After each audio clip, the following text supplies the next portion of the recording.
I need more sleep. Good morning.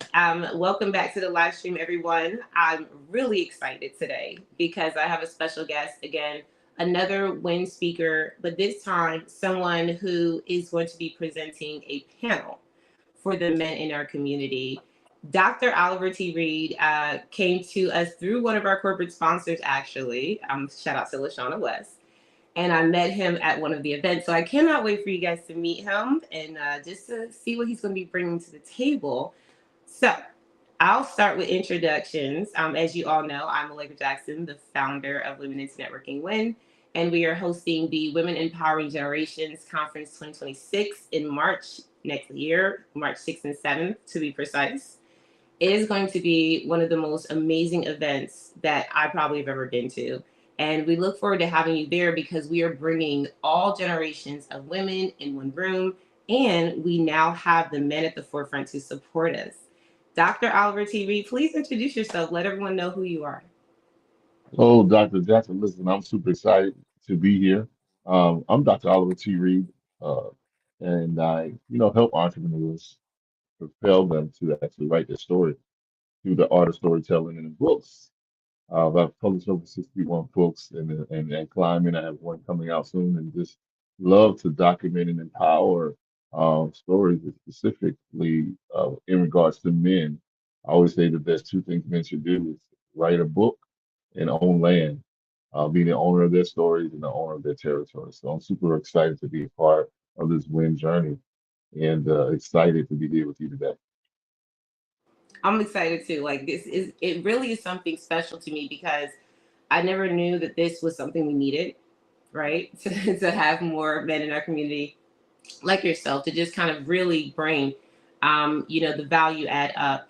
And also when I met you at the Healing While Building Summit, you were doing your own thing as a speaker, and that was really why I was attracted to asking you to come aboard. Tell us a little bit about that because I got a lot out of what you talked about, the spirit of defense. Yes. Offense, the spirit of offense. Don't Yeah, get it wrong, y'all. they're similar. They are Just so similar. we can get a taste of what you talk about and how powerful it is. We'll love to Yeah, hear. I've been it's to use my trauma, my brokenness, the things that I faced as a man, not throwing it away.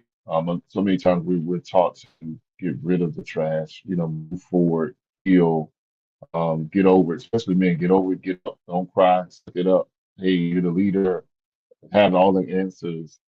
And I realized that a lot of times that was leaving me personally, and I know a lot of men, in particular people in general, but let's just focus on men offended.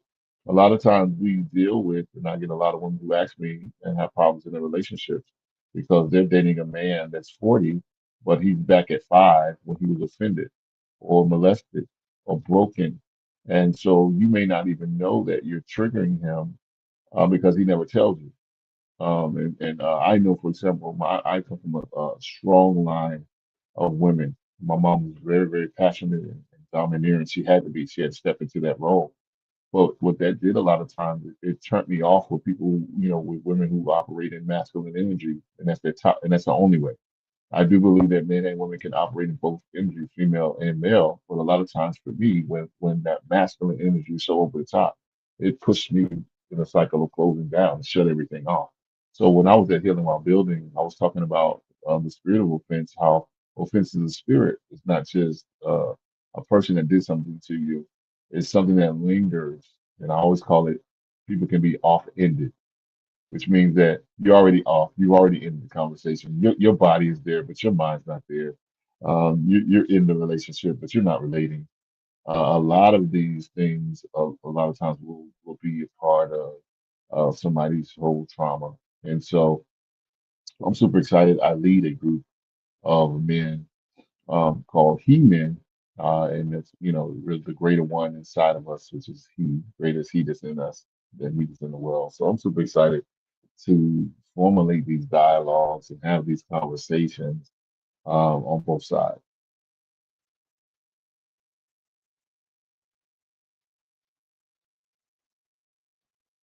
So with that, it's just one of those things that I'm super excited to be coming to win to to be a part, to share and to really bring both sides of the perspective. And so with that, it's all one. A lot of times we kind of break women into groups and men into groups. It's uh it's amazing a lot of times to really get dialogue going, right? You get the dialogue going, you get the dialogue flowing. And so I know that you're doing something legendary that's going to allow um, men and women to get in a space to really chat. So I'm super excited to be facilitating that. I got some great questions. I know we're going to have some great men that's going to be a part of that panel. And it's just dialogue. I think we move through things in our life by dialogue and by sharing and by really, really focusing on intentional things they can actually go. So super excited about that. You got Yes, thank you so much. I'm sorry about that. no So problem. freaks me out in this technology thing. Hate it so much. But You got I did hear what you were talking about, and I was so like, oh God, it was feeling so good about how you were digging into the fact that men need that safe space and hmm also to embrace that, yeah, and recognizing from that standpoint that even as a woman, right, like I have to recognize that too, right? So I yeah, love that. I didn't. I don't know if I told you this, but the day after the Healing While Building Summit, guys, and y'all listen, it was amazing. So make sure you connect with our corporate sponsors at Healing While Building, Pop and Create. Shout out. I just love the fact that I was able to walk away with so full of a new idea about what it meant, that spirit of offense. I honestly, guys, I didn't even recognize it. And then the next morning on that Sunday, my pastor's talking about the spirit of offense. So you do have a book about it because yes, this is something that obviously isn't new, but this is why we need to hear things so much and to dig deeper and understand what it means. Can you talk about your book? yeah. I wrote a book called Restless Breaking the Spirit of Offense because I was just so intrigued. This book took me probably around 12 years to write because I was thinking that I had to be over offense. And I was sitting in church one day. I had been working on it. It has been on my mission board because I'm a writer. So I have like maybe 10, 15 titles that I'm working in at one time. So by the time my book comes out, usually, Doc, it's late. What I mean by that is already been in my spirit marinating for all these years. And sitting there, and the lady got up. She was preaching that Sunday, and she was like, you got to really go back to certain points. And then God hit me. He was like, "You're waiting to write this book till you get over offense. I don't want you to get over it. I want you to get through it." I was like, "Oh, so you don't? I don't have to be perfectly unoffended to write this book." And so the book really talks about resting with less. When you really start to rest with less and really let offense go, it's like taking the yoke off your own neck. It's like taking that straight jacket that you put yourself in and you blame everybody else for it. And so the book really walks through the story of Jacob and Esau. If you know anything about the Bible, and Esau was upset because he had got tricked by his brother. But God comes to him and he says to Esau, when you get tired or when you get restless, you're going to take the yoke of offense off your neck. And that is so freeing, Dr. Jackson, because it's one of those things where we pray, if we're believers or whatever faith you're in, you're praying for God to do all of this stuff when he's saying, no, it's up to you to free yourself. So he told Esau, when you get tired, you'll free yourself. So whoever's watching, when you get tired of what he did to you and the breakup, and when you get tired of what she did to you and how your mama treated you and your uncles, and you'll get tired. And I found myself tired. So I found myself literally in the spirit and in the natural, in my mind, having to revisit people who died without saying sorry to me. I had to go back to my stepdad who abused me, who died, who never apologized, and say, listen, I take that spirit of offense off my neck. I forgive you. See, sometimes it's not just about the living, it's also the things that died in your life that we're still holding on to. And when I realized, oh, there's some dead folks still in my spirit. There's some things that my ancestors did.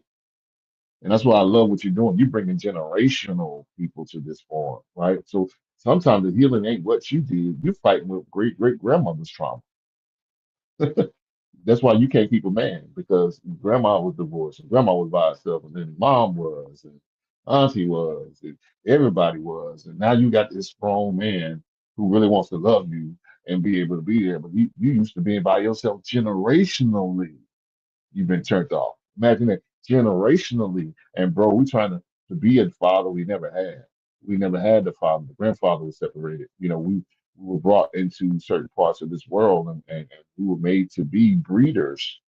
I've been doing a lot of study. I live in the DMV, the DC area, and a lot of times it's studying the historical context. DC was a breeding ground for black men. It means that we were almost like breeding.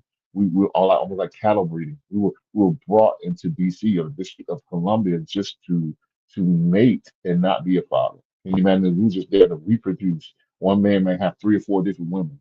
That's in the soil of our DNA, right? And but we weren't able to be a father to them. Now in 2026 or 2025, we're asked to be this father, and it's been in our bloodline. So if you're really spiritual, David says something in Psalms 51. He says, "Cleanse me from blood guiltiness." Now that's the deep part. What David started to realize, I'm acting out because my dad acted out. I'm acting out for things that I didn't even know generationally was offended. So what David said, cleanse me from blood guiltiness, stuff that I didn't even know about that's in my bloodline. And that's what I really want to share with when we're talking with men, like what's in your bloodline? What's in your DNA? What's those trigger words? But I'm not gonna get too deep in there. But there's just so much stuff when you I want to start say, telling don't people give me how too to, much. Don't give me too. me. It's so good. Thank you so much for that. It was I loved every bit of it. It sat in the like all down in here, all in my chest, guys, because I felt it. Yeah, Generationally, because we don't always sit in the room together. I have 5 generations, right? In my life right now that we literally can sit at the dinner table together. Five hmm, generations of women, right? My grandmother's 92 years old. wow, Okay, my niece is 4. So, and we're living longer, guys. Like we're having the opportunity to now be in the room with our grandparents, and I'm having conversations like that. Well, yeah, my grandmother's 96 and my grandmother's 100. I'm like, oh my god, we get to be so blessed, right? And then for the men who you guys heal us through observing and being honest, to be honest with everyone here. I love when I get to hear that logical standpoint, saying outside of the emotion of what we do as yeah, women, because we are emotional. But when we come together, and especially as generations, we get to heal some things. And I love what you said about your book and how it goes that deep through our generations. This is going to heal a lot of hearts, guys, especially for a lot of men. So y'all come up in a room. We did not select the speakers on the panel yet. Dr. Oliver, did hmm, you have any things in mind about what kind of energy these men would need to bring to stage? yeah. Because, It's um, funny. I reached out to one gentleman yesterday, and he met him. I think he met him at Hill Law Building. But I please tell was, me he's going to be in the room. yeah, I'm like he's excited about it, but he's a very accomplished guy. So I think people who are that don't have to shrink. I'm looking for men who don't have to shrink and who their identity is.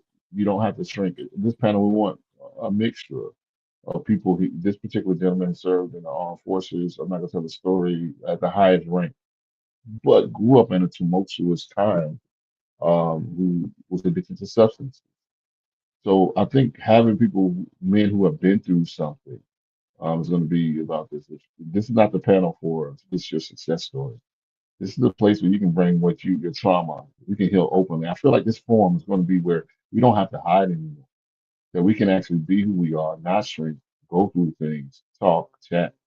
And then people who are that men that have EI. I want men that have emotional intelligence. I want people to be able to say, hey, man, listen.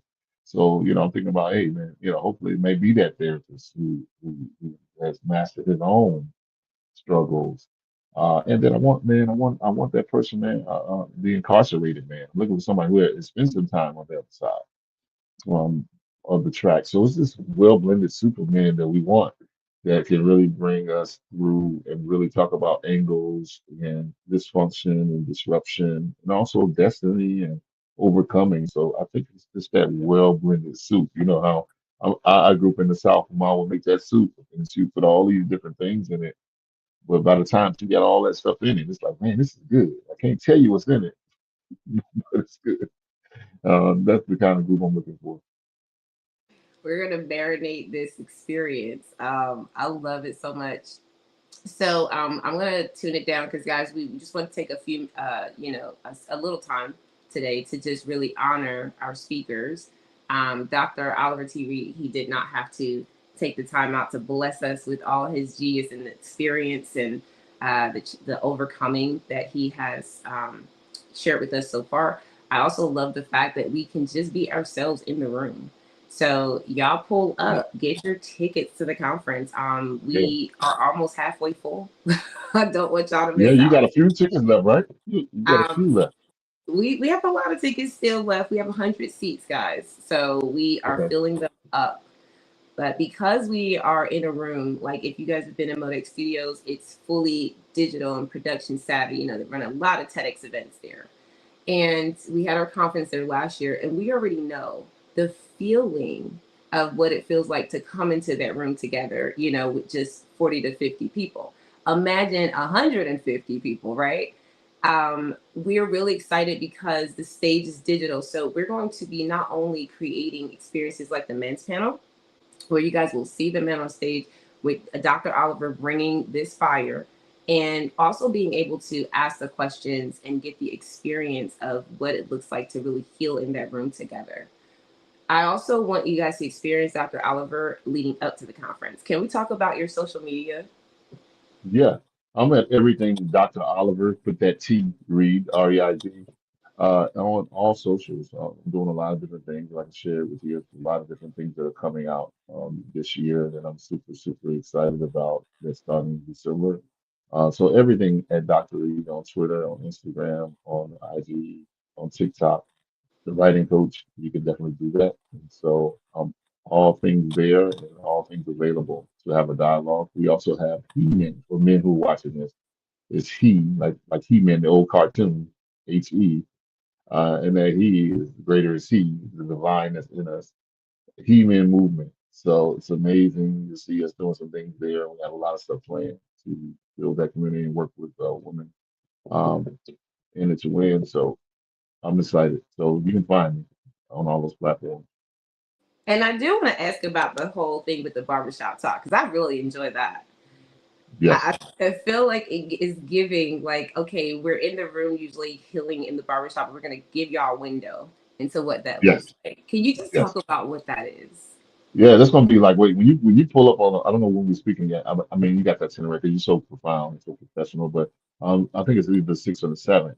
Either way, you're pulling up, and when you're pulling up, we're gonna have that barbershop because barbershop talk way back in our history in the 1920s and 1930s, 1940s, 1950s, 1960s, all the way through that area up to now, where barbers have been more than just barbers. They were our therapists.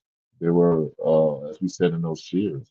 So as these men sat in the chairs, man, we might even have some clippers on set. We might even set it up like that. But what it does is it gives an opportunity for men to vet. I can't tell you how many barbershop talks that I've been a part of where men get in and sit down in the chair and they just start talking about a conversation from politics to prison, from prison to potential, to what's going on at home, what's happening. It's a free space. And it's almost like what happens at the barbershop stays at the barbershop. And sometimes I would find myself sitting there, Allegra, well after I had my haircut, hours into it, because I'm the next guy who sat in the chair started talking sports, entertainment, political. I found jobs, leads in the barbershop. I found, it's really crazy. Men begin to minister to each other because at the end of the day, they have their sons a lot of times. They have, people come through the barbershop selling things. It's you want to get your car fixed. It's where men kind of hang out, and I think that that community is so needed that a lot of barbers are not. How can I put it? Praised enough. If you go on my page, I'm linked up with a guy. I don't know if you saw it on my page, but I'm having. I think we had 2 or 3 hour conversation. We did two takes where he with the camera guys in there. We were really talking about real issues. And that has gotten the most views on my page. Just sitting down in there, he's talking, I'm talking. He's a celebrity barber. I'm in there. We're just talking about life and what we see. And so I really want women to peek into that thing because I don't know a lot of women are not allowed, in relationships like, okay, honey, I'll be out because it's kind of our sanctuary. Right. Like I'm like, wait, that was really like the movie? Like, Yeah, it's really like that and more. Like it's really like that. And I remember dating and stuff like that. I'd be like, I'll just, hey, I'll see you when I get out of my mom because that's that place where we can kind of sit, be unfiltered, and we don't have to say anything or watch what we say. It's just that understood culture and language. wow. I love it. And I love the fact that as men, as men over time have built that safe space. Like, Yes. I'm a crier. I cry all the time, but my fiance, he be like, okay, now I can't be crying all the time. And I think it's just something that we, adapted to in our society. I really do love social media. You guys go over to Dr. Oliver's social media channels. Make sure you watch what he's bringing to the table, especially with the barbershop talk. That did intrigue me. I really did enjoy watching the conversation between you and the barber. I didn't pay attention. I didn't know who he was as a barber, so I'm going to go back and look and give credit where it's due. Yes. Very good guy. Um, He's tough yeah, simp. Yep. and I love that you're able to do that. So, is there anything that you would like people to know, um, or as I would like to say, words of wisdom? Say someone is in a space where they feel like they're not really able to move forward. They feel like giving up. They're not having a great day. What kind of encouragement would you like to give them right now? Man, I would say that the encouragement I give myself and give them is the freedom to not know. It's okay to not know, and I think especially men, we are always forced to make a decision. But I'm finding out more as I get older and more seasoned that it's okay for me to like say, I don't know, I don't understand, I don't know how to figure this out. I'm not trying to figure it out. Relieving that pressure off yourself. And sometimes you just got to survive the day. Yeah, I mean, it sounds simple. Just if I can just get through this 24 hours, most of the time you're gonna feel different tomorrow. Don't make that permanent decision on a temporary circumstance. Whatever it is, just give yourself that grace for that next day. So that's what I would tell people. Give yourself freedom on the next day. Sometimes you just got to just get on those covers and just set it down. And just, I've done that. Just let me sleep. Let me just sleep through this thing. Or just sit and stare at the wall to the clock strikes 12. And now we got to do reset. Man, it's such an encouraging word, y'all. Make sure you rest and make sure you follow Dr. Oliver T. Reid. He has books, lots and lots of books that you can definitely have to own, and make sure that you go to Amazon and grab those books. We'll drop some links in the chat after on the replay for everyone. And also make sure you guys follow the social media channels. We'll consistently be replaying this for you all leading up to the conference so you can hear and get it into your spirit what Dr. Oliver is bringing to the table. Dr. Oliver, thank you so much. I really appreciate Thank you you. coming and spending time with us, and we'll see you at the conference. Thank you so much for having me. Appreciate you. Have an amazing day, everyone.